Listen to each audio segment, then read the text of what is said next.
Welcome to ETF Market Insights, a weekly show focusing on the evolving world of ETF investing.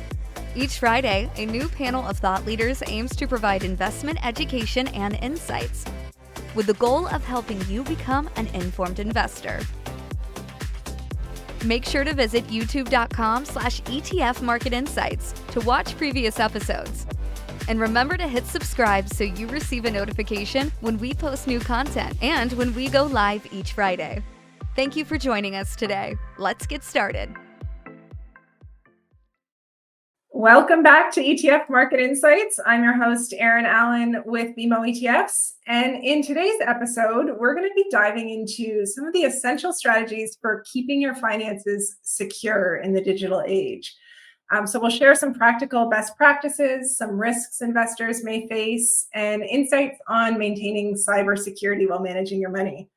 Before we do get started, a quick reminder that today we're not providing investment advice or recommendations. Today's all about information and education for Canadian do-it-yourself investors.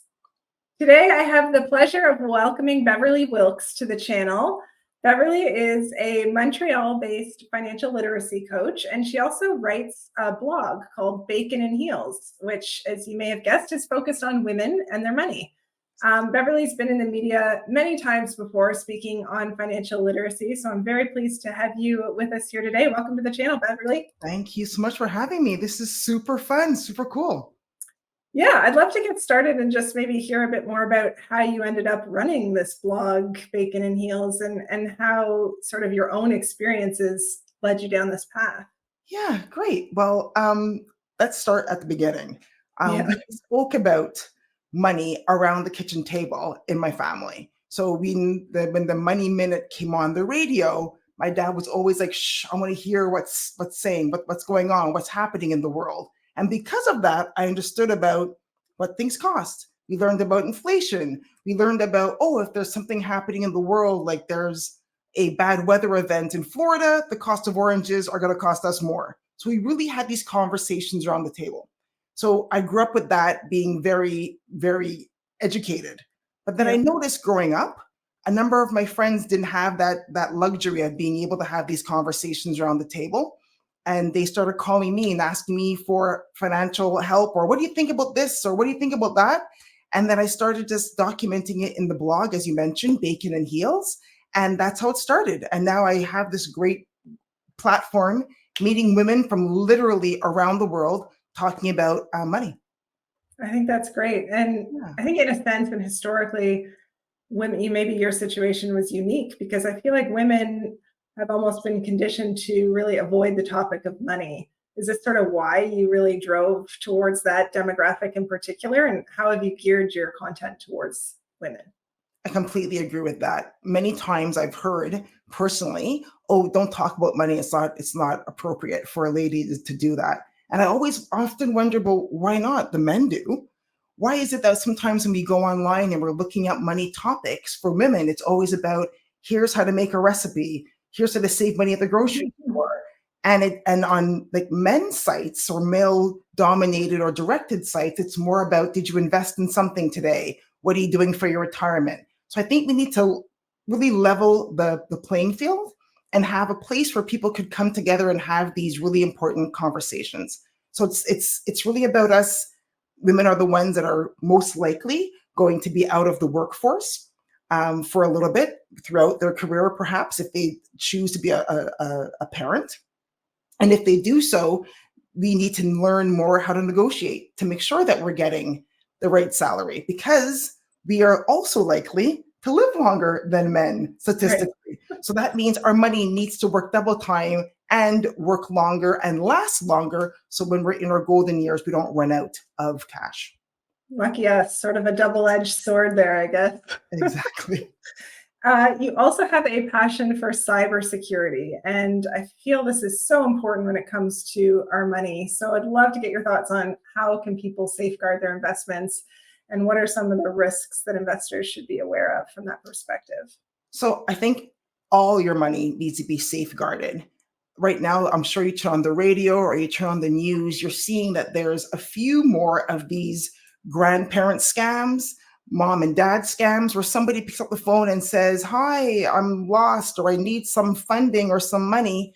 And people are falling for it because the technology is getting so good. There's this thing now where people are masking your voice so that they could play it back for your parent or grandparent. And then the person typically would send some money. We're getting better at catching these scammers as a whole, but we as the consumer really need to be just question a bit more. We need to be a little bit more on our toes. Just because somebody calls you and it says XYZ Bank on your call display doesn't necessarily mean that it is actually that person. So the big recommendation I always have is if you have that aha moment or moment, I need you to take a minute and pause. You don't need to click every single link that comes to you. If somebody calls you from your bank or from a financial institution, I really want you to hang up, go get your bank card, your financial card, call the number on the back of that card.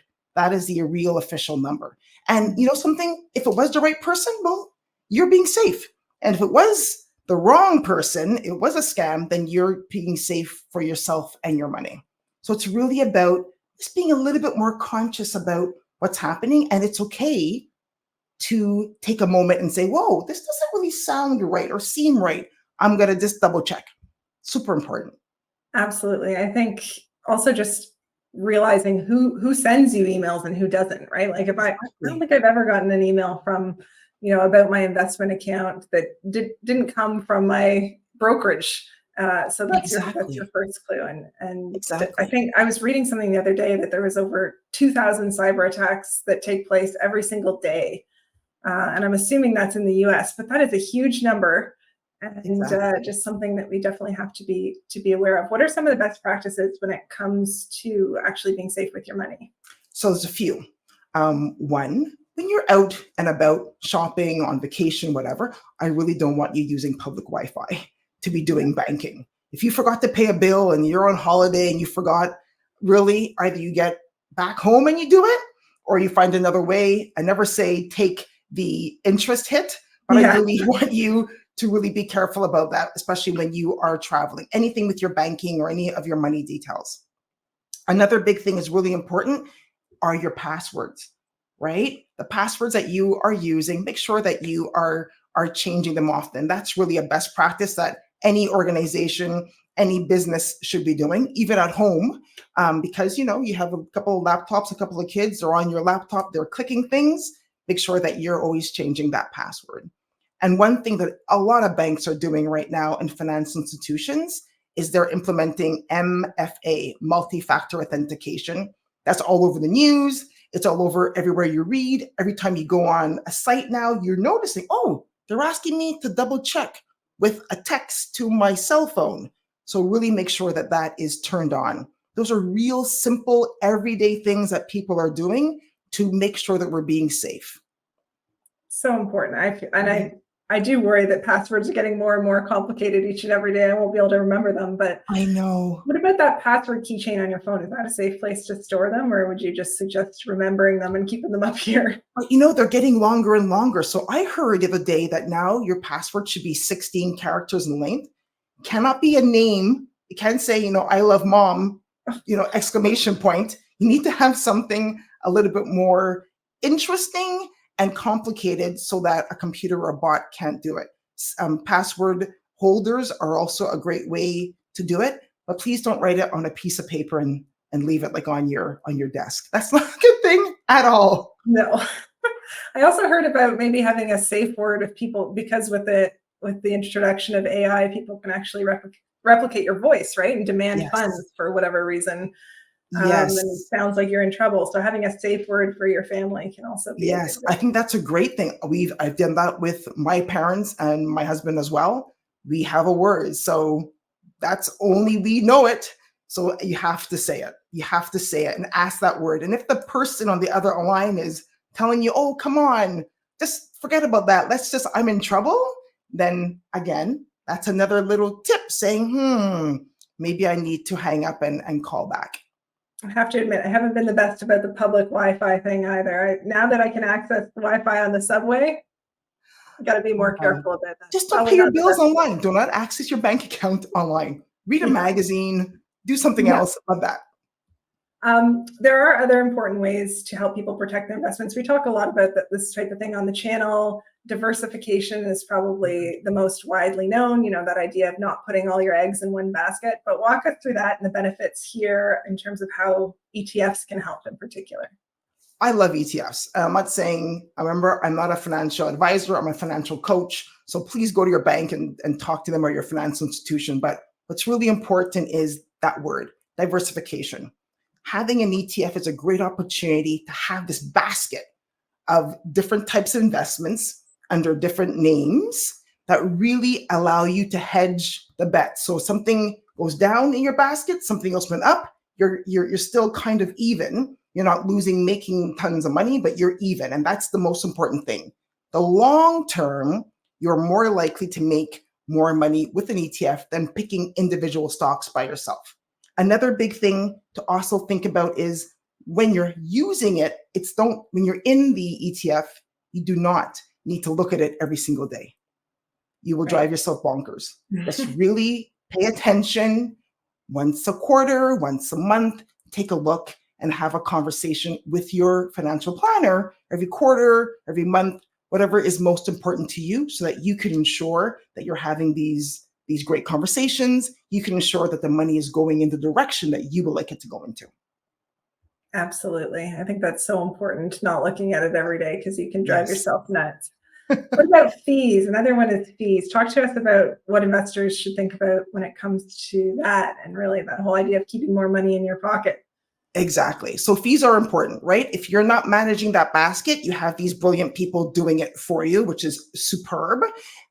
We need to make sure that those fees are not very high. So typically 0.1 to 1% would be the nice grace zone.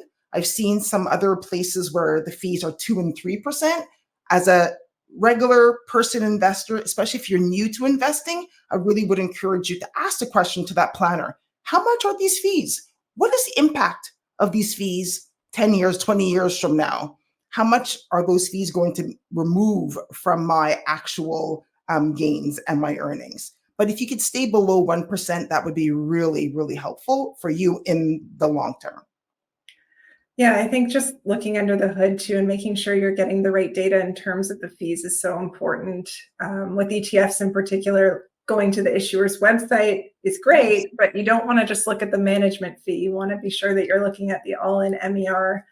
I know I say this till I'm blue in the face, but like I can't stress that enough, that the management fee does not include the whole picture. You want to look at the MER, and of course, measure the value that you're getting from that. Is it a more active strategy that you're looking at? Well, then maybe the fee will be a little bit higher. If it's a passive index product, that fee should be low for the amount that the portfolio manager is doing.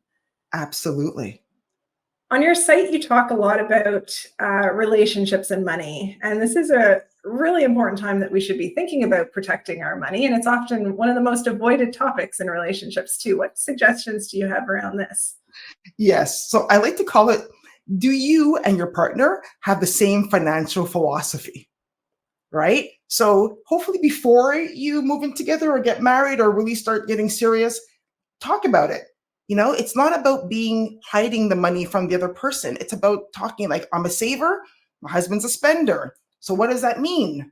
How does that going to impact our day-to-day? How does that going to impact the future? How do we ensure that we're doing the right thing at the right time with the right person? Absolutely. I think my husband is kicking himself for not asking me if I was a saver or a spender. I love it.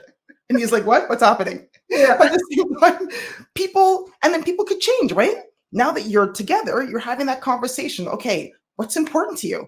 I want to take a nice fancy vacation once a year. Okay, how are we going to save for that? Once we have a plan of attack for the couple together, then okay, I'm going to put this X amount of dollars every month into a vacation fund. And I'm not going to perhaps buy that fancy wallet or purse that I'm dying to have. So really having these initial conversations, which is really important. So where do you want to be in 5 years when it comes to our money? Are we going to have a joint bank account and still keep 2 separate bank accounts? When we do a vacation, who's going to pay for it? if we do have children, are who is going to pay for like childcare for if they're coming with us on vacation or if they're not? Like all these are great questions to ask each other so that you can line up your financial philosophy. And it doesn't need to be exactly the same because you're two different people. But as long as you have a plan together, I think that's the most important thing, so that you're living the life that you want to live and there's no financial problems in the background. Yeah, and even if something comes up where you're feeling like maybe you're not on the same page, there are ways that you can still protect yourself, right? With a prenuptial agreement or otherwise, in order to make sure that you're well off at the end of the day when should things go sour, right? Exactly. Protection is the key. Let's talk about the importance of an emergency fund as well, and what investors should consider there when it comes to that making up an aspect of their portfolio. Exactly. I really believe an emergency fund is just for that, for emergencies. You have a roof that leaks. That happened to us a couple of years ago. And that was not, you don't pay by installment. They want the one check when they come and they do the work. So that was interesting. So we dipped into the emergency fund to pay for that. But I see it as, this is your backup plan. If you want to leave any situation that you are not happy with, you know you have the money in that account to help you. So for example, you want to leave a relationship or a job or even an evening out with people that you didn't drive to and you need to take a cab or Uber home, you have the money to be able to do that and you're not going to go into debt. So typically the idea is to have 6 months in an emergency fund waiting for you. And what makes up an emergency fund is your expenses, like your real fixed expenses, a mortgage or rent payment, your cell phone, your utilities. And that if you have 6 months there, if something bad happens, you have a bit of a buffer to help you along the way. Now I know having 6 months in an account is a lot, right? But that doesn't mean you need to have it today. Start with putting away $10 a month, $20 a month in a separate account. You're not going to go in there. An emergency is not buying, nice shoes. An emergency is for a real emergency. But start by setting up that account. And if you can, ask your bank, or you could program it online, to automatically transfer it to a separate account. Bonus points if you could put it in a high interest savings account. So while it's in there, it's making a little bit extra money than a regular savings account. So when and if you need it, because stuff happens, you could always go and access that money. Now, when you access that money, don't forget you need to replenish. So in case that roof leaks, touch wood, it doesn't, but in case it does, you have it fixed, you pull that money out, then you just got to continue on the path of replenishing to get that money back to where you need it to be, which is around 6 months. Okay, very good. So important, because I think, by nature of an emergency, you don't know when it's going to happen. And we don't know where, if most of your portfolio is in the equity markets, we don't know where those markets are going to be at the time of the emergency. And, having to pull out a large sum might mean you're taking a loss, or it might mean you're triggering a huge capital gain if it's in a taxable account. So definitely. And I think there's lots of options for that emergency account that are shorter term investment options. You mentioned high interest savings account. Right. There are, cash alternative ETFs out there, like money market ETFs that are very low risk. You can still generate a return on that income as well. It doesn't mean it has to sit there and get stale, right? Exactly. You've written on the topic of ETFs on your blog. Talk to us a bit about how you'd use, or some ideas around how you could use ETFs to safeguard your money. Again, the basket for me is really what's exciting. I try to be a disciplined investor. I put money in every single month and I put them into these buckets. And the buckets for me are important because I don't need to think about it. You set it and forget it. There's so many different types of ETFs. It doesn't need to be boring. It could be something close to your heart, or you want to do something that is on capital markets. You like to do something that's for environment. There's so many different ETF funds that are out there. So when you're working with your planner, really speak to them about that value that you want to invest in, so that you could feel good about what it is that you're investing in while you're doing it. Yeah, I think you're right. There are there's over 1,300 ETFs in Canada. So there are a ton of different strategies you can take with that. But we've talked a lot about it on the channel in terms of more defensive strategies for your portfolio, depending on, of course, what is your time horizon? What are your investment goals? It's going to vary. But, I talked a bit about cash alternative ETFs if you do have that shorter term time horizon, or an emergency fund. So ETFs like ZMMK or ZST. I'd say another bucket for investors to consider would be a low volatility approach, or that's basically when you're looking for stocks that have a lower beta than the broad market. Exactly. And I think, if you take ZLB, our low volatility ETF, and put it up against ZCN, our broad S&P TSX composite ETF, go to our tools website, bmoetfs.com, go to the tools and plug in those two tickers. And what you'll see is that you're not giving up return. And I think that's important for investors to understand, because often we hear low volatility and we think, oh God, we're not going to make anything on our money now. But not always the case, and specifically with a low volatility strategy that can be very attractive. And then I'd say a newer ETFs are coming to market all the time. And BMO just launched buffer ETFs, which do just that. They give you a buffer on the downside. So if the market is down by a certain amount, it can buffer that for you. So there's so many options out there. As you mentioned, you've got to do your own research, and understanding your own time horizon and investment objective is crucial. Exactly. I won't get too deep if there. You're in your 20s, if you're in your 20s, it's okay to start with one of these and start smaller. And then even if you're older, now is the time to start investing. I really want anybody listening to this, pick up the phone, get online, start really looking, and make a pact with yourself to start investing. This is that compound interest is like the eighth wonder of the world. This really enables people to have the life that they want to have in a retirement fund, or while they are retirement, or while they're in retirement. I think it's really important that wherever you are on that scale, young, medium, still working, older, thinking about retiring, these are great tools to get people to where they would like to be. Yeah, just get started, right? Get started now and put a piece away, because the greatest risk to your money is really not investing it at the end of the day. Exactly. It's inflation. Exactly. That's awesome. Well, thank you so much, Beverly. That was great perspective. I really appreciate everything you've shared with us today. And I encourage everybody to check out Beverly's website, share it with the women in your life. Bacon and Heels is the website, and she's also on Instagram, sharing a lot of great tools and resources for do-it-yourself investors. Perfect. Thanks, Beverly. Thank you. I'll see you soon. See you soon. Okay. Next week on Market Insights, I'll be joined by Bipin Rai. He's our new head of ETF strategy at BMO ETFs. We're going to take a look at the current market environment and some strategies investors can look at. Piggybacking off of today's conversation, we do seem to have entered a period of heightened volatility in the markets.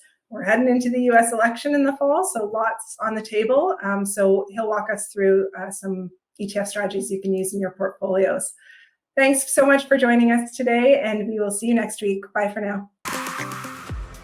Thank you for watching this week's episode of ETF Market Insights. To stream any previous episode of ETF Market Insights series, please visit youtube.com/ETF Market Insights. Remember to hit subscribe and sign up for alerts so you know when we post new content. Also, we invite you to visit our accompanying website for ETF tools, education, and much more at etfmarketinsights.com. Once again, thank you for watching.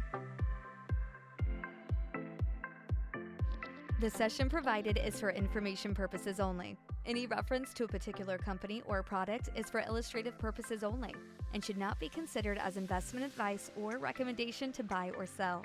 Particular investments and/or trading strategies should be evaluated relative to the individual's investment objectives, and professional advice should be obtained with respect to any circumstance.